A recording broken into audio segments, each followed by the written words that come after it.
अस्सलाम वालेकुम। Professor Farooq Tauseef UGI से पाक स्टडीज़ के नए टॉपिक के साथ जो है वो आपके सामने हूँ। हम लोग चौथा जो हमारा 5वां चैप्टर है उसको डिस्कस करते चले जा रहे हैं, जिसमें हमारे जो गवर्नेंस का सिस्टम है, जो एडमिनिस्ट्रेशन है, उसके हवाले से जिक्र हो रहा है। लास्ट लेक्चर में हम लोगों ने जो टॉपिक डिस्कस किए उसमें गुड गवर्नेंस की कैरेक्टरिस्टिक्स, उसके साथ हज़रत उमर फ़ारूक रज़ी अल्लाह तआला अन्हु के ज़माने का जो एडमिनिस्ट्रेटिव स्ट्रक्चर था उसका जिक्र किया था। अब फिर हमने ऑब्स्टेकल्स या रुकावटें जो कि गुड गवर्नेंस या अच्छे निज़ाम हुकूमत के रास्ते में हैं उन पर भी डिस्कशन जो है हमने की थी। अब उसमें हमने इन तीनों चीज़ों में ये देखा था, पहले वाले हिस्से में ये देखा था कि अगर गुड गवर्नेंस आप किसी भी गवर्निंग सिस्टम को या गवर्नमेंट के सिस्टम को कह रहे हैं तो वो कौन सी करैक्टरिस्टिक्स या खसूसियात हैं जो उसमें होना ज़रूरी हैं। अगर वो चीज़ें आपको उस गवर्निंग सिस्टम में नज़र आ रही हैं तो इसका मतलब ये है कि वो एक गुड गवर्नेंस है, और अगर वो चीज़ें उसमें नहीं हैं तो फिर बैड गवर्नेंस जो है वो उसका कॉन्सेप्ट आपको वाज़ेह होगा। फिर हम लोगों ने हज़रत उमर फ़ारूक रज़ी अल्लाह तआला अन्हु के ज़माने का जिक्र किया था, और उसमें हम लोगों ने ये देखा था कि उन्होंने वो कौन कौन से काम किए हैं जिनकी वजह से उनको जो है वो एक बेहतरीन एडमिनिस्ट्रेटर कंसिडर किया जाता था, बेहतरीन हुक्मरान कंसिडर किया जाता था। मजलिस शूरा के बारे में ज़िक्र किया, मजलिस शूरा को कितने हिस्सों में तकसीम किया इसके बारे में ज़िक्र किया। फिर हम लोगों ने उनकी जो डिफरेंट पॉलिसीज़ हैं जो उन्होंने बनाई, जिसमें लैंड पॉलिसी, रेवेन्यू पॉलिसी, फिर अकाउंटेबिलिटी की पॉलिसी, ये सारा जिक्र जो है हमने किया था। फिर हम लोगों ने ये जिक्र किया था कि अगर गुड गवर्नेंस यहाँ पर हम लोग अप्लाई करना चाहते हैं, इम्प्लीमेंट करना चाहते हैं, अच्छा निज़ाम हुकूमत यहाँ पर हम लोग लागू करना चाहते हैं तो हमें कौन कौन सी रुकावटें फेस करनी पड़ती हैं, और साथ ही साथ हमने उनकी रेमेडीज़ के बारे में, उनके जो हल हैं उनके बारे में भी जिक्र कर रखा है। अब हमने इस चैप्टर के जो फाइनल टॉपिक हैं उनकी तरफ जाना है, और इसमें हमारे पास दो चीज़ें मज़ीद रह गई हैं। एक जो हमारी सूबाई हुकूमत के अहदेदार होते हैं या प्रोविंशियल एग्जेक्टिव्स का जो स्ट्रक्चर है उसके बारे में ज़िक्र करना है। अच्छा, ये जो हुकूमत है ये सेंट्रल गवर्नमेंट, फेडरल गवर्नमेंट या मरकज़ी हुकूमत से मिलती जुलती होती है, थोड़ा सा फ़र्क होता है। इसमें आपको आलमोस्ट सूबे में, प्रोविंस में ये हुकूमत वही काम करती हुई मिलेगी जो काम फेडरल गवर्नमेंट या मरकज़ी हुकूमत जो है वो फेडरेशन में करती है, मरकज़ में बैठकर करती है। फेडरल हुकूमत के पास कुछ महकमे होते हैं, कुछ डिपार्टमेंट्स होते हैं जिनको उन्होंने कंट्रोल करना होता है, कुछ जो है वो प्रोविंस के पास होते हैं, सूबाई हुकूमतों के पास होते हैं, उनको उन्होंने जो है वो देखना होता है, वो हैंडल करते हैं, वो चलाते हैं उनको। और 18वीं तरमीम के बाद तो हमारा ये जो पाकिस्तान है यहाँ पर ज़्यादातर इख्तियारात जो हैं वो प्रोविंशियल गवर्नमेंट के पास चले गए हैं, सूबाई हुकूमत के पास आ गए हैं, अब महदूद हो गए हैं जो सेंट्रल गवर्नमेंट है उसके इख्तियारात। अब हम देखते हैं कि वो कौन कौन सी चीज़ें हैं। यहाँ पर सबसे पहले गवर्नर का जिक्र है। ये जो गवर्नर है ये अपॉइंट किया जाता है by the president of Pakistan. ठीक हो गया, गवर्नर इलेक्ट होके नहीं आता, ये याद रखिएगा कि सूबे का सबसे बड़ा आईनी ओहदेदार कॉन्स्टिट्यूशनल एग्जेक्टिव गवर्नर है, लेकिन ये इलेक्ट होके नहीं आता, इसको नॉमिनेट किया जाता है by the president of Pakistan. ये वफाकी हुकूमत का नुमाइंदा होता है। सूबाई हुकूमत पर चेक एंड बैलेंस रखना ये इसकी ज़िम्मेदारी है, सूबे को चलाने में ये सूबाई हुकूमत की मदद करता है, लेकिन इसका सूबे से ताल्लुक़ नहीं होता, इसको सूबाई हुकूमत नॉमिनेट नहीं करती, इसको नॉमिनेट किया जाता है by the president of Pakistan. अच्छा, अब यहाँ पर ये भी एक डिफरेंस है, प्रेसिडेंट ऑफ पाकिस्तान मरकज़ी हुकूमत का, सेंट्रल गवर्नमेंट का, वफाकी हुकूमत का सबसे बड़ा आईनी ओहदेदार, लेकिन वो इलेक्शन के ज़रिए आता है, इलेक्ट होके आता है, उसको नॉमिनेट नहीं किया जाता।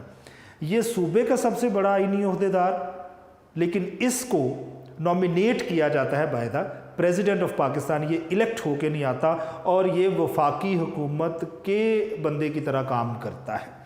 अब ये कर क्या सकता है इसके इख्तियारात क्या हैं?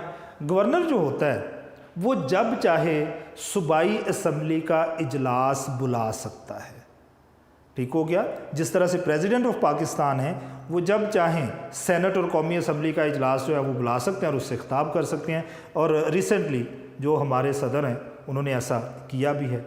गवर्नर भी ऐसा कर सकता है, प्रोविंशियल असम्बली का इजलास बुला सकता है, उसको एड्रेस कर सकता है, और उसके साथ साथ गवर्नर जो है वो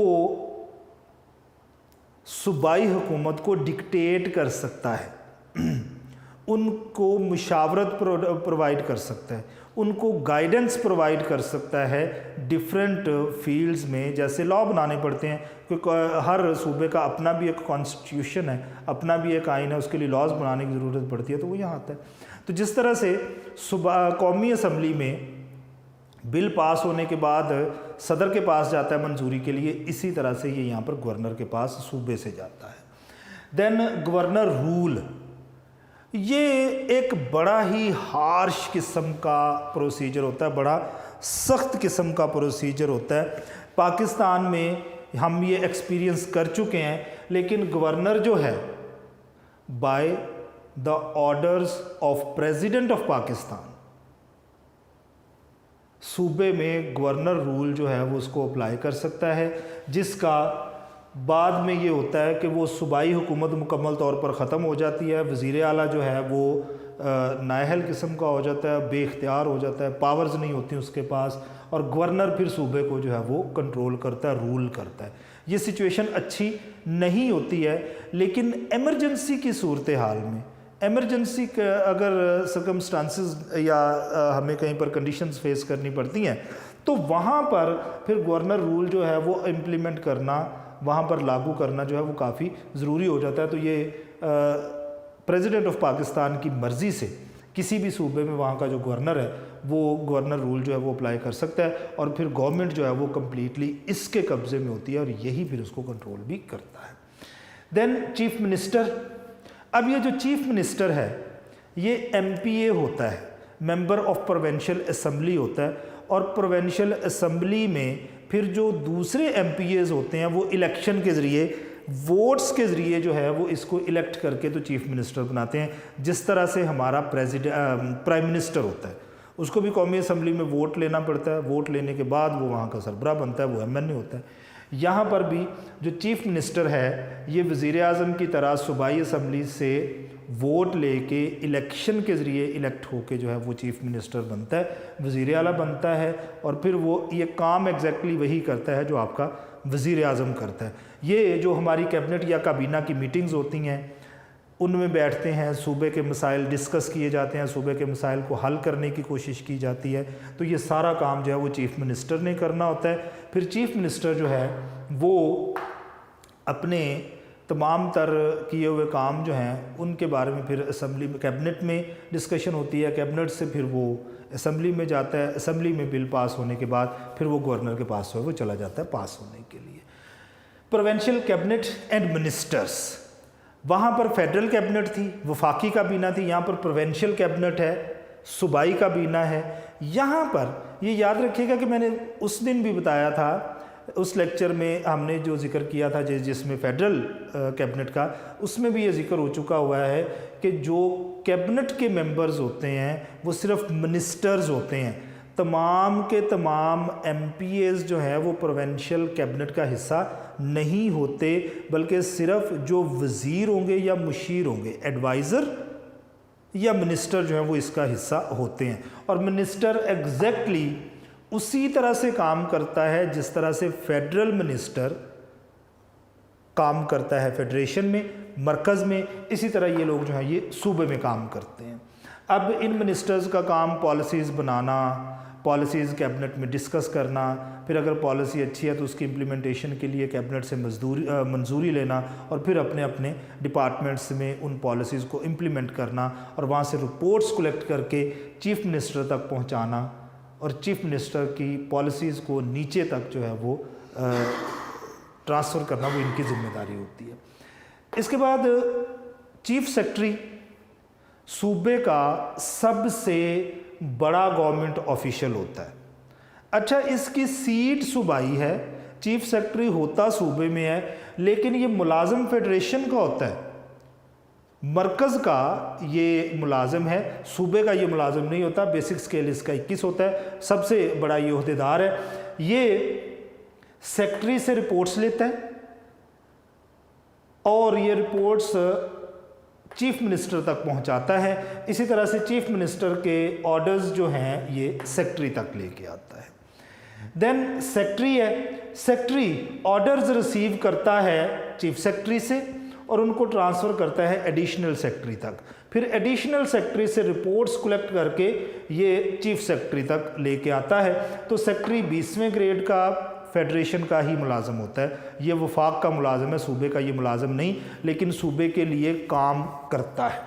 एडिशनल सेक्रेटरी ये भी सेक्रेटरी से ऑर्डर्स लेता है, डिप्टी सेक्रेटरी तक ट्रांसफ़र करता है, फिर डिप्टी सेक्रेटरी से रिपोर्ट्स लेता है और सेक्रेटरी को ट्रांसफ़र कर देता है। इसी तरह से ये चेन ऊपर की तरफ चलती है। ये भी फेडरेशन का मुलाजिम होता है 19वें ग्रेड का, ये भी ब्यूरोक्रेट हैं। फिर डिप्टी सेक्रेटरी का काम भी वही है कि ये ऑर्डर्स एडिशनल सेक्रेटरी से लेगा, सेक्शन ऑफिसर तक पहुंचाएगा, सेक्शन ऑफिसर से रिपोर्ट्स लेगा और एडिशनल सेक्रेटरी तक पहुंचाएगा। अब यहाँ तक डिप्टी सेक्रेटरी तक जितने भी मैंने सरकारी ओहदेदारों का नाम लिया है, ये सारे के सारे अपने अपने डिपार्टमेंट से रिलेटेड पॉलिसीज़ भी बनाते हैं और उन पॉलिसीज़ को फिर अपने अपने डिपार्टमेंट्स में नीचे वाले ऑफिसर्स में उसको ट्रांसफ़र करते हैं। लेकिन ये जो सेक्शन ऑफिसर है ये पॉलिसीज़ नहीं बनाता, ये सबसे जूनियर ब्यूरोक्रेट होता है। ये 17th या 18th ग्रेड का मुलाजिम होता है और ये प्रोविंस का मुलाजिम होता है, जबकि डिप्टी सेक्रेटरी जो है वो 18वीं ग्रेड का मुलाजिम है। ये प्रोविंस का मुलाजिम भी हो सकता है और फेडरेशन का मुलाजिम भी हो सकता है। अब ये सेक्शन ऑफिसर्स क्या करता है, डिप्टी सेक्रेटरी से ऑर्डर्स लेके या पॉलिसीज़ लेके उनको अपने ऑफिस में जो है इम्प्लीमेंट करता है और ऑफिस से रिपोर्ट्स कलेक्ट करके तो ये डिप्टी सेक्रेटरी तक पहुंचाता है और इसी तरह से फिर ऊपर चीफ मिनिस्टर तक ये जो रिपोर्ट्स हैं वो सारी की सारी जाती हैं। तो ये एक स्ट्रक्चर है, एक ढांचा है हमारी जो प्रोविंशियल गवर्नमेंट है उनके ओहदेदारों का, जो प्रोविंशियल एग्जेक्टिव्स हैं उनका हम लोग जो हैं वो यहाँ पर जिक्र कर चुके हुए हैं। इसमें हम लोगों ने गवर्नर से लेके सेक्शन ऑफिसर तक का जो है वो जिक्र किया है कि कौन सा काम जो है वो करता है। और इसमें मैंने आपको ज़रूरी चीज़ ये बताई है, ज़रूरी बात ये बताई है कि चीफ सेक्रेटरी से लेके डिप्टी सेक्रेटरी तक जो लोग हैं ये पॉलिसीज़ बनाते हैं। सेक्शन ऑफिसर ब्यूरोक्रेट होने के बावजूद पॉलिसीज़ बनाता नहीं है, ये ऊपर से आई हुई पॉलिसीज़ को नीचे अपने ऑफिस में अपने सेक्शन में इम्प्लीमेंट करता है और वहाँ से रिपोर्ट्स कलेक्ट करके ये डिप्टी सेक्रेटरी तक ट्रांसफ़र कर देता है। अच्छा, अब हमने देखना है जो आपकी हाईएस्ट कोर्ट्स हैं, सबसे बड़ी कोर्ट्स हैं, सबसे बड़ी अदालतें हैं जिनको हम लोग सुप्रीम कोर्ट कहते हैं, उनके फंक्शंस क्या हैं, उनके इख्तियारात क्या हैं। मुख्तलिफ़ मुल्कों में जो कोर्ट्स हैं, जो अदालतें हैं, उनके इख्तियारात, उनके फंक्शंस डिफरेंट होते हैं। उनके आइन में, कॉन्स्टिट्यूशन में भी वो चीज़ें लिखी होती हैं। तो यहाँ पर भी हम लोगों ने वही चीज़ें जो है वो देखनी है। सबसे पहली चीज़ ये कि सुप्रीम कोर्ट का जज जो है वो किसी न किसी सूबे का जो है वो हाई कोर्ट का चीफ जस्टिस होता है, फिर उसको यहाँ पर जो है वो ट्रांसफ़र कर दिया जाता है। अब यहाँ पर वो लोग आते हैं, अब किसी भी उम्र में वो यहाँ पर आएँ, लेकिन यहाँ पर वो सिर्फ 65 साल की उम्र तक ही काम कर सकते हैं। 65 साल से ज़्यादा अगर एज उनकी हो जाती है तो फिर वो सुप्रीम कोर्ट के जज नहीं रहते, उनको रिटायर कर दिया जाता है। और बहुत सारे चीफ जस्टिस सुप्रीम कोर्ट में ऐसे भी आए हैं जिनकी मुद्दत मुलाजमत चंद माह रह गई और उन्होंने सिर्फ चंद महीने जो है वो सुप्रीम कोर्ट को होल्ड किया है। अच्छा, अब 65 साल तक ये काम कर सकते हैं, इससे ज़्यादा ये काम नहीं कर सकते। इसके इख्तियारात क्या होते हैं, सबसे पहले हम इसका जिक्र कर लेते हैं। सबसे पहले ये जो ओरिजिनल अपीलें हैं इब्तदाई समात करते हैं। अब इब्तदाई समात या ओरिजिनल जो एप्लीकेंट्स हैं, अपीलें हैं, उनसे क्या मुराद होती है। अब देखें, पंजाब और सिंध में कोई डिस्प्यूट है, दोनों सूबे हैं, अलग अलग हैं। अब अगर इनके दरमियान कोई मामला ख़राब हो गया, कोई डिस्प्यूट है, तो क्या ये डिस्प्यूट ये अपनी अदालतों में लेके जाएंगे तो हल हो सकेगा? अगर ये डिस्प्यूट पंजाब की हाई कोर्ट में आएगा तो फिर वहाँ से ये इल्ज़ाम आएगा कि बाइस्ड हैं, पार्शल हैं। सिंध हाई कोर्ट में जाएगा तो हम ये इल्ज़ाम लगाएंगे कि वो पार्शल हैं। तो ऐसी सूरत में सूबों के दरमियान अगर कोई भी डिस्प्यूट है, कोई भी मामला है, तो उसके हल के लिए वो सुप्रीम कोर्ट ऑफ पाकिस्तान से रुजू करेंगे, वहाँ पर अपील दायर करेंगे, वो उनका मामला हल करने के लिए समाअत करेंगे। अब किसी सूबे को फेडरेशन से कोई मसला है, मरकज़ से कोई मसला हमारा है, कोई डिस्प्यूट हमारा मरकज़ के दरमियान चल रहा है, तो उसके लिए भी हम लोग सुप्रीम कोर्ट से ही रुजू करेंगे, कांटेक्ट करेंगे, और सुप्रीम कोर्ट जो है वो अकॉर्डिंग टू लॉ जो है वो हमारी बातें सुनेगा और उस पर फैसला जो है वो महफूज करेगा। अपेलेंट जुरिस्डिक्शन, अपीलों की समाअत। अब किसी भी सूबे की हाई कोर्ट में कोई फ़ैसला हो गया, लेकिन जो फ़रीक हैं उन दोनों में से किसी भी एक को वो फ़ैसला मंजूर नहीं है, उसकी मर्ज़ी के ख़िलाफ़ हुआ है, और वो ये चाहता है कि मेरा ये केस जो है ये दोबारा सुना जाना चाहिए, लेकिन according to the laws, according to the constitution, दस्तूर के तहत अगर सुप्रीम कोर्ट, अगर हाई कोर्ट ने फ़ैसला दे दिया है तो आप दोबारा से वहाँ नहीं जा सकते, फिर इस फ़ैसले को आप चैलेंज करते हैं सुप्रीम कोर्ट में जाके। तो सुप्रीम कोर्ट हाई कोर्ट के किए हुए जो फ़ैसले हैं उनके अगेंस्ट जो अपीलें हैं उनको भी सुनती है, और अगर फ़ैसला ठीक है तो वो सस्टेन, और अगर फ़ैसला ठीक नहीं है तो फिर इसको चेंज किया जाता है। ठीक हो गया। हाई कोर्ट्स के फ़ैसलों के ख़िलाफ़ लोग अपील कर सकते हैं सुप्रीम कोर्ट में। एडवाइज़री स्टेटस, मशावरती इख्तियारात। हमारा जो सदर ममलकत का ओहदा है उसमें ज़्यादातर जो हमारे पास सदूर गुज़रे हैं, प्रेसिडेंट्स गुज़रे हैं, वो आइन या दस्तूर को कुछ ज़्यादा नहीं समझते थे, क्योंकि इनमें से मोस्टली कानूनदान नहीं थे। तो ऐसी सूरत में जो हमारे प्रेसिडेंट हैं, सदर हैं, उनको अगर किसी कानूनी मामले पर मुशावरत दरकार है, गाइडेंस चाहिए, उन्हें एडवाइस चाहिए किसी कानूनी मामले में, तो वो सुप्रीम कोर्ट को ऑर्डर कर सकता है, सुप्रीम कोर्ट से वो उसके बारे में राय मांग सकता है, और सुप्रीम कोर्ट जो है वो बाउंड है कि प्रेसिडेंट ऑफ पाकिस्तान को उस चीज़ के बारे में जो है वो मुशावरत या एडवाइस जो है वो प्रोवाइड करे। ठीक हो गया। एडवाइजरी स्टेटस है, लेकिन वो एडवाइजरी स्टेटस या मुशावरती इख्तियारात क्या हैं?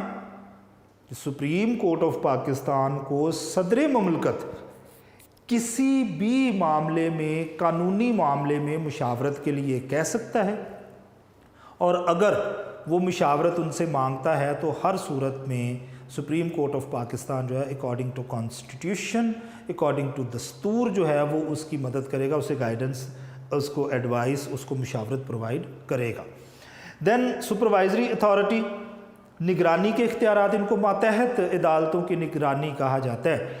अब सुप्रीम कोर्ट जो है इसके दायरा इख्तियार में चारों सूबों की हाई कोर्ट्स आती हैं, और उसके साथ साथ जो आपका मरकज़ है, फेडरेशन है, कैपिटल एरिया है, टेरिटरी है इस्लामाबाद, उसकी हाई कोर्ट भी जो है वो इन्हीं के इख्तियारात में आती है। तो मातहत अदालतों की निगरानी करना, वहाँ पर कार्रवाई कैसे होती है इसकी निगरानी करना, वहाँ पर जज किस तरह से काम करते हैं ये निगरानी करना, ये सारे का सारा काम जो है वो सुप्रीम कोर्ट ऑफ पाकिस्तान का है।